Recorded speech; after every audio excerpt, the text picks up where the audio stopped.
Hello, welcome back to my channel. I am Monet and you're watching Life is Monet. Fall is my favorite season and fantasy is my favorite genre, and I love to read my favorite genre during my favorite season. And so in honor of celebrating fall and the upcoming winter, which is another season that I love, I've pulled some adult fantasy books that I cannot wait to dive into this fall. And so this is a bit of a fall TBR that's specifically dedicated to adult fantasy books. So yeah.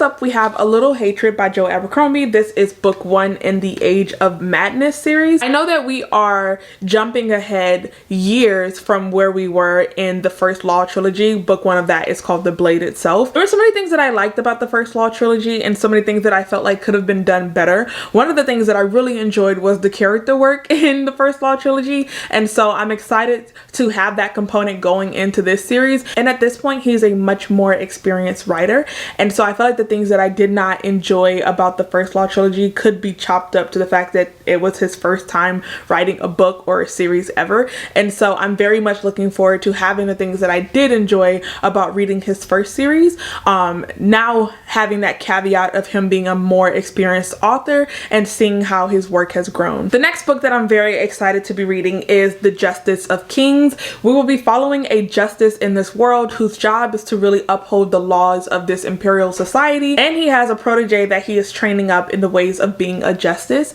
An aristocrat in this world is murdered, and as this justice and his protege start to investigate this murder, they uncover a conspiracy that runs all the way to the top of this imperial society, and our justice is faced with the decision of whether or not he's going to continue to commit and uphold laws that are not necessarily what he always thought them to be. I'm hoping that this has a very gothic feel to it. I hope that it has a little bit of like brutality, and I love following an anti-hero's POV, and so I hope that even though we're following what would be considered an honorable man who's upholding laws, I hope that he has a bit of a dark side to him. And I feel like it makes the story that much more enticing if we're following a character whose natural instinct is to do something wrong or violent or bad, and they have to combat that with this promise or this vow that they have sworn to uphold something honorable. I don't want to put too much pressure on the story, but if any of those elements are in this book, I feel like I'm going to enjoy it that much more.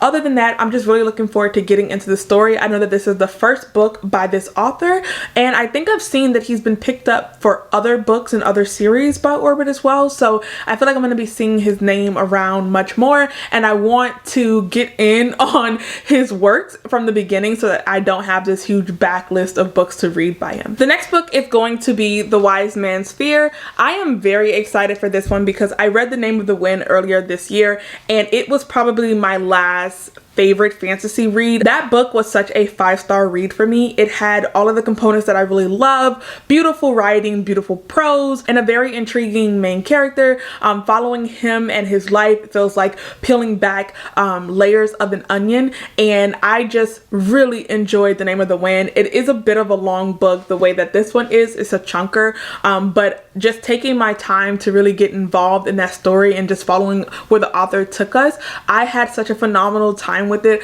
I love when we go back and forth between different timelines, and if an author can weave multiple timelines into one story in an effortless way and the transitions are smooth, I'm a reader that really appreciates that. I know that this series is not finished, and so that kind of makes me a little sad because I believe that we've been waiting for the next book in this series for like over 10 years. I would need to double check, but I think at least a minimum a decade we've been waiting for the next book in the series to come out. I just love book 1 so much that I am willing to join the rest of the fans that is waiting for this trilogy to come to a close. I have really high hopes for this one, and I trust that it is going to live up to my expectations. So the next book is a book that I was unsure of whether or not I wanted to read, and that is going to be Babble by R.F. Kuang. I read The Poppy War, I think, has it been 2 years now since I've read The Poppy War? I think I read The Poppy War in 2020, and I did not love it as much as others did,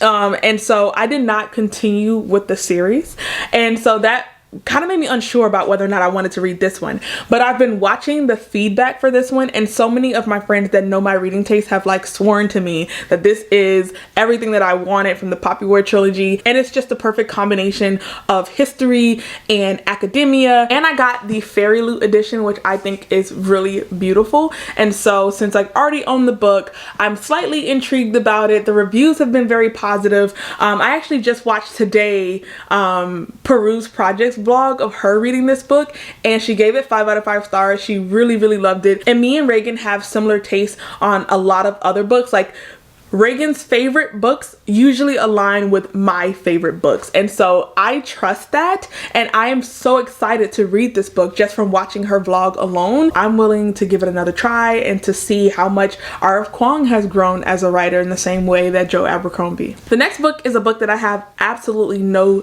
doubt that I am going to love. This author came in at the top of my year last year, and that is going to be Michael J. Sullivan.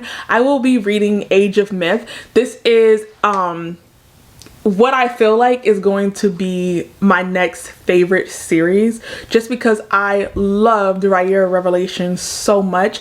I still have such a fond memory of an experience reading those books, and I actually bought all of the hardcovers from Michael J. Sullivan himself, and they all came with a bookmark, and also he signs each book. And so I bought all 6 books. I believe it's 6 books in the series. I bought all 6 books from his website just to get his signature on every single book, and I am like 145% positive that I am going to love this book, and I cannot wait to see the prequel history to what happened in the Rhaenyra Revelations, and see how some of the things that our main characters had to decipher and figure out how to resolve from this era as well. I also have the sequel series, which the first book in that I believe is Nolan. I have that book as well, and I just have been prolonging this for as much as possible because I feel like I am really going to love these books. Michael J. Sullivan is a favorite author for me, and I've put it off long enough. I'm excited to get back into his world,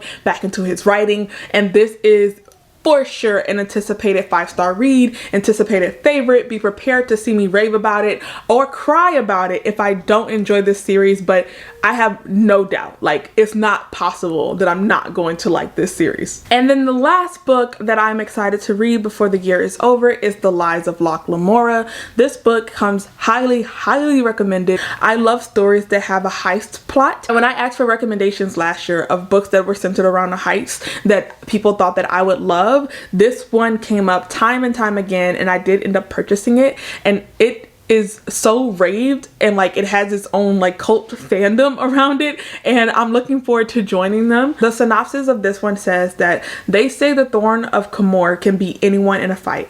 They say he steals from the rich and gives to the poor.